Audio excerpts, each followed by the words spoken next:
Previously on The Amazing Spider-Man, after Norman Osborn's sins were removed from him by the Sin Eater and Norman started a new life and a new incarnation of Oscorp, Peter went to work for him. Not only did this feat Peter's scientific side, but it gave him an opportunity to watch Norman and guard him against slipping back into the Green Goblin. Peter worked with the Living Brain on a plan involving Oscorp intern Miss Marvel if Norman again returned to his evil form. But during the fight between Kraven and Norman, Peter took the Goblin sins into himself and became the Spider-Goblin. He began to torture all those who hurt him the most, and he went for his ex, Mary Jane, and her boyfriend Paul. He almost took their lives, but Norman saved them by removing the sins from Peter's body and secretly took them back inside him, and he returned into his Goblin persona. However, when possessed, Peter made a Goblin copy within himself using the Winkler device, and when Norman activated this copy by a trigger phrase, Peter turned into the Spider-Goblin once again, and Norman sent him to the Sinister Six lair to get the Kraven Spear. So after defeating all the Sinister members, as Spider-Goblin was about to kill Kraven, he is stopped by his clone, Ben Reilly, Chasm,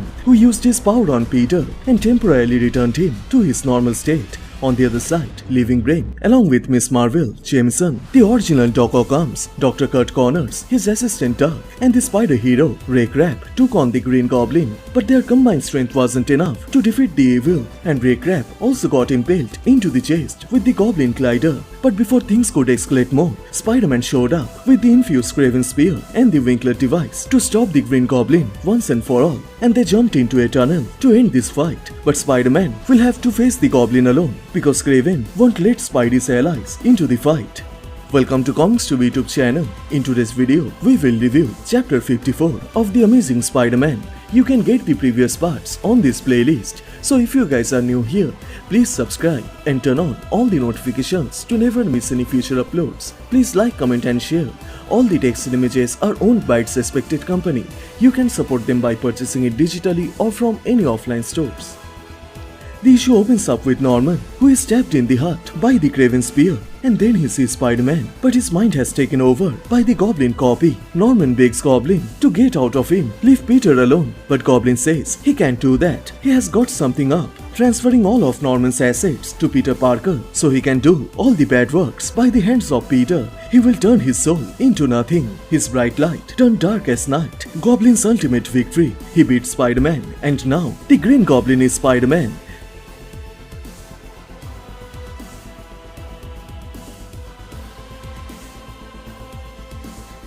Back at the upper basement, Miss Marvel is trying her best to open the tunnel. She wants to help Spidey, but Kraven is protecting the door. He believes that this moment is bigger than all of them. His father, the real Kraven the Hunter, feared the spider, saw a monster in him, so he wants to see if he was right. So if she really wants to go into that tunnel, she has to face him. The panel then jumps inside the tunnel. The Goblin is enjoying in his new body. He points out Norman's mistake, that he should have taken him back when Kraven came to him with the spear. He never should have let his evil self to get taste for Peter. His heart is so pure, and the real reason Norman is obsessed with Peter is that, deep down, Norman knows Peter is smarter than him. And while the Goblin was talking, Norman sees the spear attached with the Winkler device, so he activates it. And before the Goblin could realize the danger, Norman charges towards him and enters the spear into Spidey's chest and transferred the sins into the spear. Peter thought Norman saved him, but he forgets the trigger phrase that is still inside his mind, and he takes control of him. And before Norman can react, Peter snatches the spear and slams it to a wall, and a bright Goblin aura rushes towards Norman and enters inside him. Peter says sorry that he is still struggling against the trigger phrase, but Goblin, now inside Norman, begins to hurt Peter, tries to make him weak so he can again enter inside Peter's body.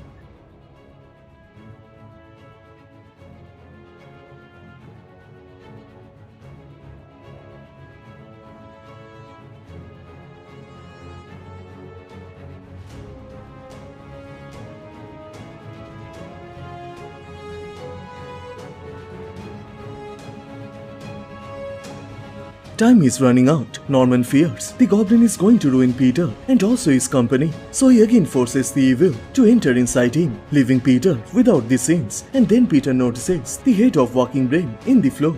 The brain tells Peter He knows who he is. He has the data which he has protected inside him, and it is all they need. So he tells Peter to take the scenes, and it shocks him. So the brain says he doesn't have to trust him. just trust on himself. So while Peter is confused on what to do now, the Goblin says he has taken his mind and soon he will take his soul. He can't run from him. So Peter becomes desperate and he replies he has never run from him. If we want a piece of him, then let's see if we can take it. And the Goblin again enters inside Peter's mind. But it seems this time Peter is fighting the evil.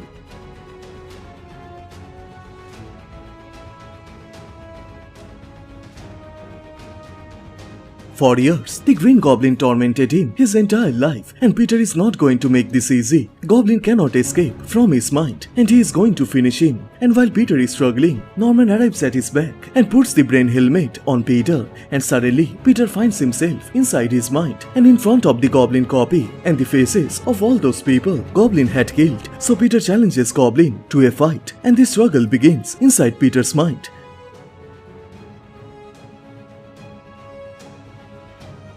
Seeing Peter's condition, Norman gets worried. He asks the brain if he is doing the right thing. Trapped Peter with the evil might be a wrong move, but the brain assures him nothing bad will happen to Peter. It is the only query that matters, and the sins of Norman Osborn are about to learn the answer. The question is as follows: who is Spider-Man? He is broken, selfish, guilty, but he learns in every heartbreak, every defeat. He has a choice to give in to rage, make his heart fearful and small, or to be brave, to feel deeply and expand. Through his life, no matter the strong enemy, no matter the tragedy, Spider-Man keeps his heart open. He will never give up, because above them all, Spider-Man is Peter Parker, and Goblin has no home inside Peter. And finally, Spider-Man defeats the Goblin copy inside him and breaks himself free. The remains of Goblin rushes to return to his host, Norman, as he can't tolerate the pure light inside Peter's heart. But before it could reach Norman, the Goblin copy fades away and permanently disappears from the existence. Both Peter and Norman are free now from the sins of Goblin.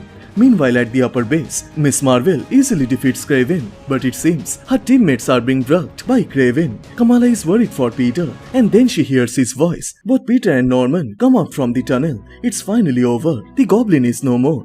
Kamala and her team get relieved to see Peter safe. So Norman asks Peter if he really need a job, he can continue to work at Oscorp. So Peter replies he had a job and he did it by protecting him from the Goblin. Norman feels sorry for what he did to him. Peter sacrificed a lot, not to destroy him, but to save him. So Norman tells Peter it would make him happy if they could call themselves friends someday. And Peter is also hoping to see that day. And with the ending of Goblin Sins, the chapter 54 of The Amazing Spider-Man comes to a close. So which part you like the most? Please let me know on the comment section down below. And please like this video and do subscribe, as this will motivate me to make more contents. Thank you so much for watching. Everyone stay safe, and I will see you guys in the next one. Bye.